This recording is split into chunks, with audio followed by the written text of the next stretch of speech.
Right, hello people, welcome to my Zuffa boxing review.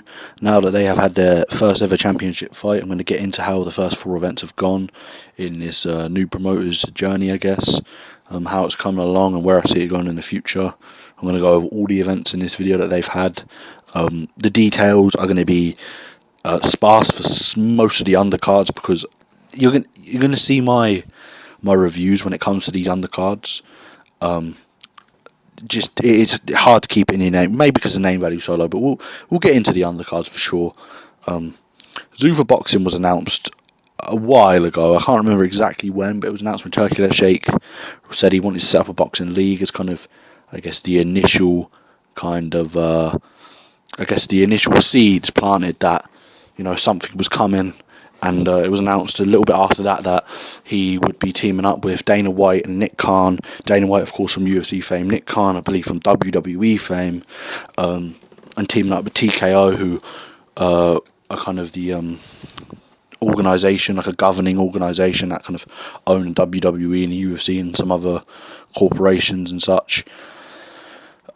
Would be teaming up to create this boxing league, and it was announced a while after that it would be called Zuffa Boxing. They'd be holding their first event in January of 2026, and here we are all this time later.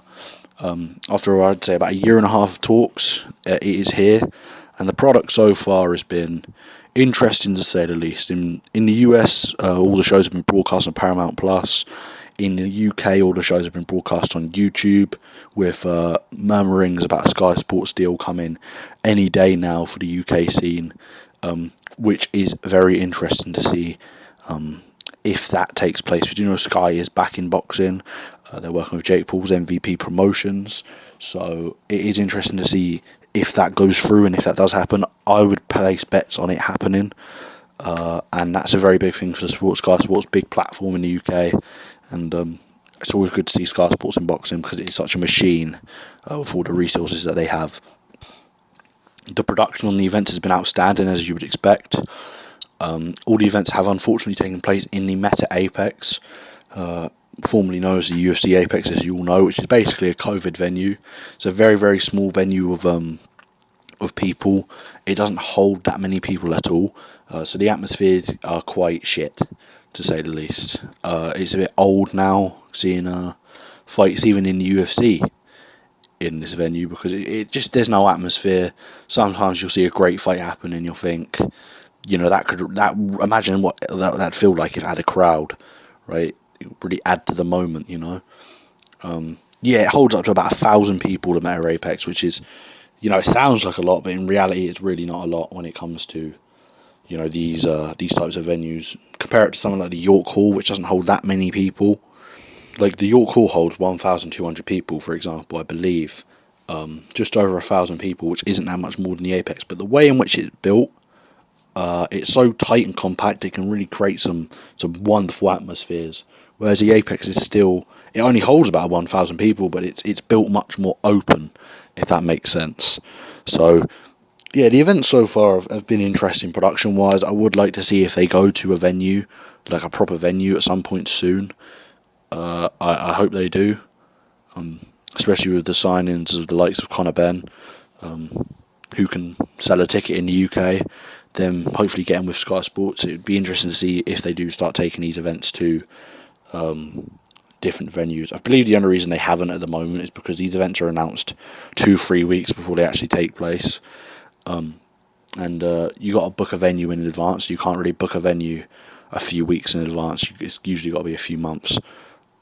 But anyway, without further ado, let's get into their first event, which was Callum Walsh versus Carlos Ocampo. Now, going into this was, I would say, an expected headliner. I'd say seeing Callum Walsh versus somebody.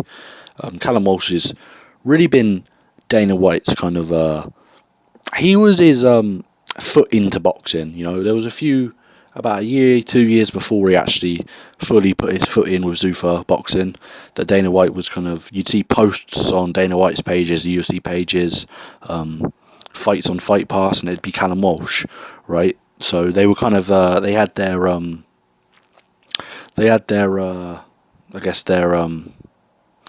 in the Callum Walsh business for a while, is what I mean, before Zuffa Boxing took place. So seeing Callum Walsh be the first headliner really wasn't surprising. As for Callum Walsh himself, he's nothing special. I thought he performed well against Carlos Ocampos. In all fairness, he boxed well, but it was basically a sparring session against a guy who was 38-3, had been in with good operators like Tim Zhu, Errol Spence, and Fundora, been blown out in a round by Zhu and Spence, had never really beaten anybody of note, and an extremely padded record. And it's basically you bring in Ocampo to look good against, basically, and that's exactly what Callum Walsh did.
I don't think Callum Walsh is anything particularly special. I don't quite know what Dana White. Out of all people, I'm not sure why Callum Walsh was the kind of guy he gravitated towards. Because he's Irish and he's a southpaw, I guess. That Conor McGregor kind of. I don't know. That seems like a very. That seems like a very hopeful guess from Dana White there. That it just, you lightning would strike the same place twice, but you never know. Of course, this fight took place at middleweight, and Callum Walsh has been, I believe, a career super welterweight. Zuffa Boxing has limited the divisions down to 8 weight divisions. Don't know why. It's not that weight cutting isn't fucking difficult enough, but Callum Walsh looked very good that night, and the undercard was nothing really right home about. It was decent, but I do remember this kind of being one of the more forgetful Zuffa Boxing undercards, in my opinion. I didn't quite. I didn't enjoy this one very much, the card in general, but it wasn't anything atrocious. It was definitely a solid event, a solid first event. They didn't really blow the doors down per se, but they put on a solid showing and a decent event, I guess. So that's all I've really got to say about that event. It was nothing too notable on it. It wasn't great. But it wasn't terrible. It was just kind of a very middle of the road type of show, in my opinion. A lot of these shows have got better as time has gone on. The last couple have been really good. But yeah, let's move on to Zuffa Boxing 02, which was Jose Valenzuela versus Diego Torres Nunez. This event was very fucking solid. Very solid, actually. Of course, Jose Venezuela, former super lightweight champion of the world, good fighter. Record doesn't quite indicate how good he is. 14-3 record. Going in against a very tough and game Diego Nunez. He was 20-1 going in. Venezuela got it done very, very clearly. He's a class fighter. Looked very good in the fight. Looked like his typical self. Boxed very well. And Nunez put in a very game effort.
But the undercard for this was actually probably the most notable undercard we've had on a Zuffa boxing show. We had Sergey Boashuk versus Radzab Butayev, which was a very good fight. Of course, we all know that Sergey Boashuk has been very valued for money, and he got this done by unanimous decision. By split decision actually. By no means was it a one-sided fight at all. It was very, very close, and yeah, we all know Boashuk for being value for money, and this fight was exactly what it was: value for money between two guys who, can put you away if you're not sharp, and they produced a very good fight. Another really notable fight in the undercard was Hot Rock Kalajek versus Alexander Vostik, of course. Kalajek being, I'd say, would you say gatekeeper type? Maybe contender, but maybe more of a gatekeeper type, I guess. Even though not many people have beaten him. But I'd say a decent contender versus the former champion in Alexander Vostik, who was a very class fighter, very good fighter in his day. Still is, by all accounts. He was dominating in this fight, actually, Alexander Vostek. Knocking down Kalajek in rounds 1 and 4. It really looked like it was a matter of time until Vostek just put together the perfect sequence and got Kalajek out of there. But Kalajek put him down, Vostek, in round 7. Stopped him emphatically in round 7. Knocked him out. It was stunning because I thought, yeah, that's a really good fight between Kalajek and Vostek, but Vostek will get it done. He will get it done clearly, which he was. He was up every round, and he was, dropping Kalajek whenever he really felt like stepping down on the gas, and But yeah, Vostek just. Yeah, man, Kalajek, you see what I mean? I'm talking about it now. It was a really, really fucking entertaining fight. This is probably the highlight of Zuffa boxing for me, was that fight. Just because it was like, whoa, crazy.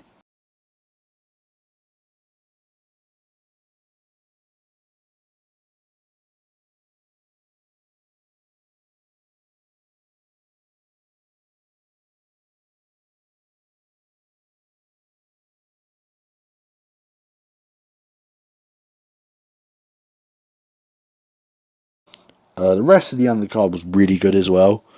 I remember it was pretty decent. There was another KO of the year contender on there. I don't remember what that was, but I do remember there being one. This was a really good event. It looked good on paper, which is always good to look good on paper, and it delivered really well. It had 3 kind of standout fights, and yeah, it was good. I enjoyed it. I enjoyed it thoroughly. It's an event I'd check out. I'd go check it out if you ever get time to. But moving on to Zuffa Boxing 03 now, which was Efir Jagba versus Charles Martin. Yeah, that, you know what I mean. That says all you need. All you need to hear really is Efir Jagba versus Charles Martin. Efir Jagba is a decent contender in the heavyweight division against Charles Martin, who's a gatekeeper and a former champion. Yeah, I was not happy with this fight because Jagba really. I know he's coming off a draw against Bacoli, but really should be looking to, carry on from there and go on, because I think he should have won that fight, and it kind of the result didn't dictate how good he looked in that fight, how improved he looked. And stepping in there against Charles Martin felt like not even a level down, maybe maybe 2 levels down, 2-3 levels down from what he showed in the Bacoli fight, where he did look very good. Now, of course, it did deliver in terms of entertainment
value, which it's kind of what you can say about a lot of these Zuffa boxing shows is they don't look very good on paper, but they actually do deliver in terms of entertainment value. I guess the matchmakers in that sense are good at what they do, but for me, it doesn't matter if a boxing card is good if it isn't compelling enough to get you to tune in. Now, I've watched all of these Zuffa boxing shows, and I'll continue to watch them because I'm a boxing fan. But if you're the average boxing fan and you're not a hardcore fan who kind of stays up late, because these are on late in the UK, these are in Vegas, they're late. If you're just the average kind of boxing fan who doesn't do that necessarily, go to those lengths, a fight between F.A. Jagba and Charles Martin and who's on the undercard isn't going to get you out of your bed to watch it. You know, it's not compelling. It might deliver, but what's it delivering from? If the standard of your card doesn't look great on paper, and then it exceeds expectations, exceeding expectations could be the equivalent to the average Frank Warren. Say the Magnificent Seven card that's coming up from Frank Warren, Atalma versus Franklin. That card's going to have higher expectations than any Zuffa boxing card because it's a very good card on paper, right? If that just, meets expectations, it's nothing mind-blowing, it's just good. But a Zuffa boxing show exceeds expectations. It's not like comparing that show. It's not like comparing a Town of Franklin exceeding expectations to a Zuffa boxing show exceeding expectations. It's a different level of exceeding expectations because the standard, it already looked low for Zuffa boxing. It didn't look like it was going to meet any sort of standard because it didn't look great on paper. Whereas the Town of Franklin fight card looks good on paper. So that exceeding expectations means it's really good. A Zuffa boxing show exceeding expectations means it's the average boxing card. Or the average major boxing card. If that makes sense, I hope I've made sense to that point. But yeah, that wasn't a compelling fight on paper, but it was always going to deliver in terms of entertainment value. Charles Martin can bang. He is an awkward southpaw. He did win the first 2 rounds in this fight, but as soon as the Jagba found his range, it was over. And there was definitely a KO of the year contender on the undercard between Umar Dazmbekov versus Ahmed Abalai, I think that's his name. I believe that was but that was a lead uppercut, which was fucking beautiful to watch. It's a really, really good shot. As for the rest of the card, it was good. Nothing to write home about, but it was definitely good. Of course, that, I'd say that's probably my lead for the KO of the year so far. That being on the card and the main event just being entertaining, good enough, That's all I've got to say, though. I don't have much to say about these cards because they've just been decent, right? I don't know when they're going to really push on and put on a good event, but around about the time of this third event, we had Dana White coming out about interviews, because I believe he just signed Conor Benn just after his event or just before, around about this time, and he said it was like beating up babies. There hasn't been any pushback. Okay. This is like beating up babies. I feel like I came in and I'm beating up babies. I expected more. I expected some pushback. I expected some, them to be more game. They're all way out of their league. He's comparing it to, Eddie Hearn, some of Eddie Hearn's shows and such, when he said there's not really competition in the game. Now, you can't be fucking saying that while putting on these cards, because you look at, like I've just said, a Talma Franklin, and that fight card, right, from Frank Warren, absolutely fucking blows any Zuffa boxing card out of the water already, right? And that's just the way it is. Like, these cards aren't good fucking major boxing cards. These cards are most comparable, and I don't mean this with any kind of pro box cards. No, these cards are most comparable to pro box cards. And if you don't know what pro box is, they're just a boxing promotion company in America. All their shows are free to watch on YouTube, and they'll have the occasional big name on there, but majority of the time they ain't the biggest shows in the world. I guess they're kind of the equivalent to what you'd call a small hall show in the UK. They just put on solid events, right? This is exactly what Zuffa boxing is. Nothing major. They're not major boxing blockbusters, but they're just solid events. You cannot say it's like beating up babies when a Town versus Franklin Scott, Moses Town versus Jermaine Franklin on it. A young gun in the heavyweight division who's coming up, blowing through everyone, looks unstoppable, is being compared to some of the greatest fighters of all time, and he's only 13 fights into his career. Versus Jermaine Franklin, a grizzled veteran who's been in there against Anthony Joshua, Dillian White, never been finished, looked very tough, very awkward, decently skilled in his own right. And then on the undercard, you got Willie Hutchinson versus Ezra Taylor. Willie Hutchinson, the more established contender of the two, but he's got more to do in my books. Versus Ezra Taylor, the guy's coming up looking really, really good. Looks like he's got a bright future. Shaquille Thompson, Brad Pauls, Nathan Heaney, Jerome Warburton. That should be entertaining. Liam Davies versus. Okay, that fight got. Oh no, that's bad. That was meant to be a different fight. That was meant to be a really good fight. Either way, right, even with a pullout, that's still a brilliant card, and that's not even like a Magnificent Seven card. Isn't a fucking blockbuster show either. It's just a good domestic card, and it blows any Zuffa boxing card out of the water. And I'm not even trying to be a fucking bootlicker here. It just does. It's just factual. It just completely and utterly blows it out of the water. And I feel like I've been complimentary to Zuffa boxing in this video. Because there are only 4 events in at the end of the day. I've said let's just wait and see when they're going to put on their first major event. At the moment, I've just compared them to Pro Box cards. That is by no means am I discrediting them. Pro Box cards are really, really good. Zuffa boxing cards are really, really good. Nothing outstanding in terms of name value, but they're just solid, consistent products. But yeah, moving on to Zuffa Boxing 04, which was Jai Opetaia versus, or Jai Opetaia. I always alternate between two. I'm going to go Jai Opetaia. Jai Opetaia versus Brandon Glanton for the Zuffa Boxing Cruiserweight Championship of the world. Going in, this was Jai Opetaia. I've just done it again. This is Jai Opetaia versus Brandon Glanton. Jai Opetaia looked at as the best cruiserweight in the world. Hasn't been fighting the best of opposition by no fault of his own, versus Brandon Glanton, the very tough, grizzled, game fighter. It was entertaining enough, the fight. Of course, I've literally just done a video on this. I've just done 2 videos on Jai Opetaia. Jai Opetaia. Sorry, people. I can't fucking. I need to pick a lane. Yeah, the ref Alan Huggins ruined the fight. Didn't know what inside fighting was, which is fucking great to see. A few controversial point deductions, but it was a really good showcase for Opetaia. And yeah, good fight, entertaining fight. Nothing amazing, but a really good showcase for Opetaia in his Zuffa boxing day.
Debut. Disappointing performance from Glanton, but he was out of his depth anyway. As for the undercard, can you guess what I'm going to say? It was pretty good. There were 2 draws on the card, which was always kind of leaves you with a sense of it being anticlimactic. But what can you do? Both of the fights were close. Yeah, solid card. Seeing the Zuffa Boxing Championship of the World on the line was interesting. Of course, this event led to controversy with the IBF, which was the belt Jai Opetaia held. He held the IBF belt, of course, going in.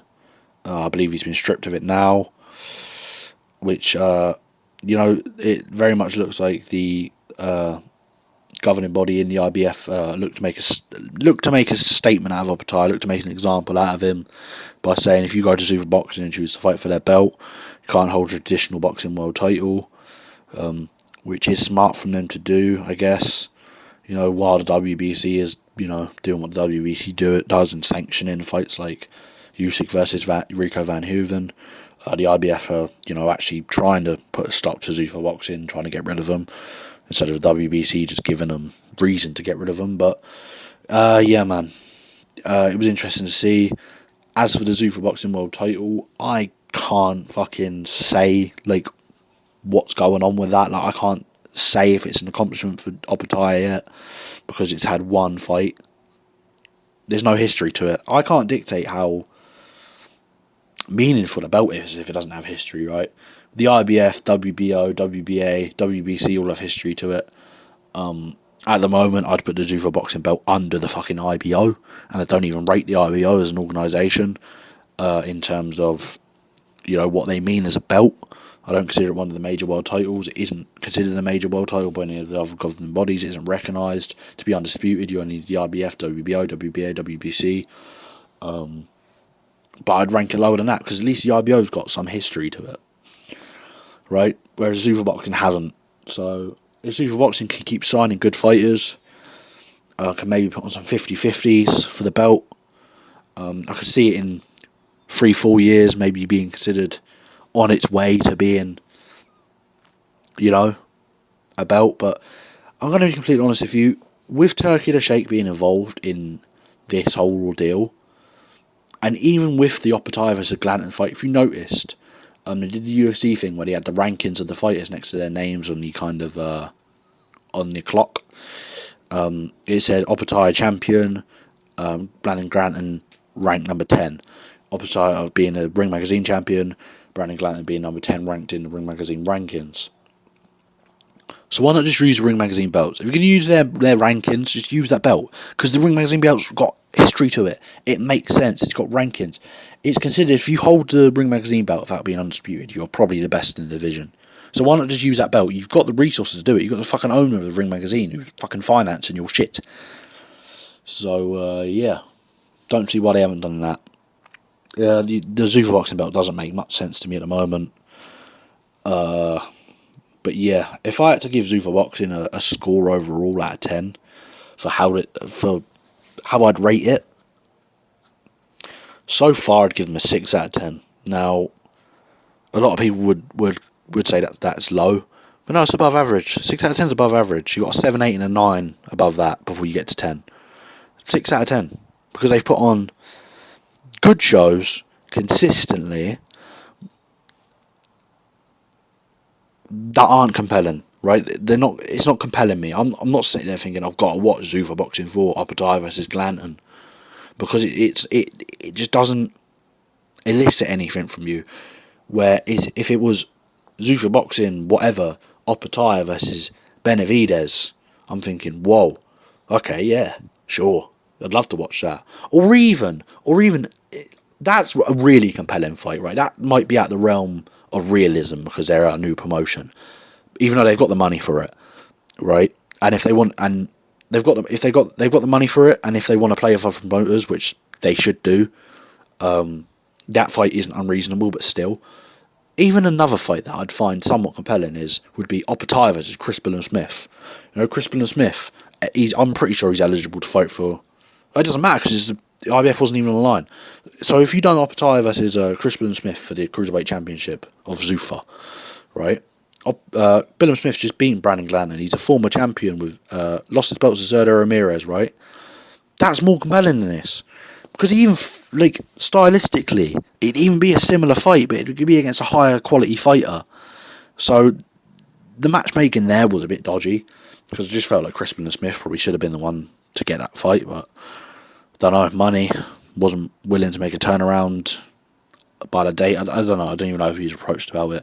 But still, in my opinion, they've got a bit of work to do in terms of See, I was going to say matchmaking, but I can only praise their matchmaking because at the end of the day, the undercards have delivered. They've been entertaining. Really, do you know what they've got to do? They've just got to keep doing what they're doing. Right? They've signed Conor Benn. They've got to keep signing people. And we'll just see. Time will tell at the end of the day. Time will tell.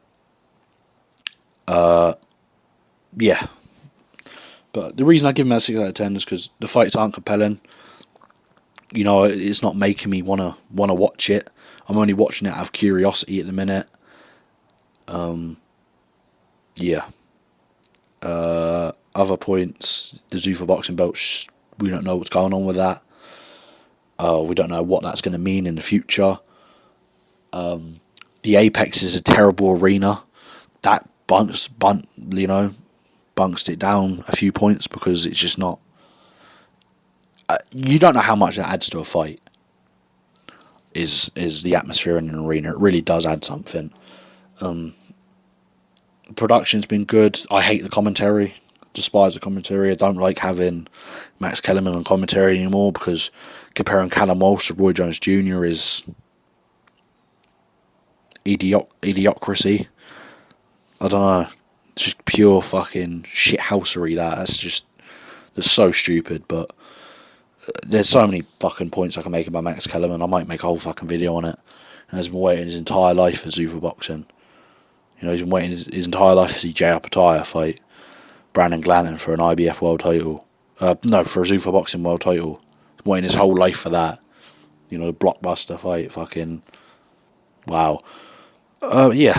If I had to say anything about Zuffa boxing, they just need to keep going. They need to maybe try and put on a bigger show in an arena with some bigger names on it. I'm not even talking about. It doesn't even have to be ring magazine card quality. Just keep doing the solid events.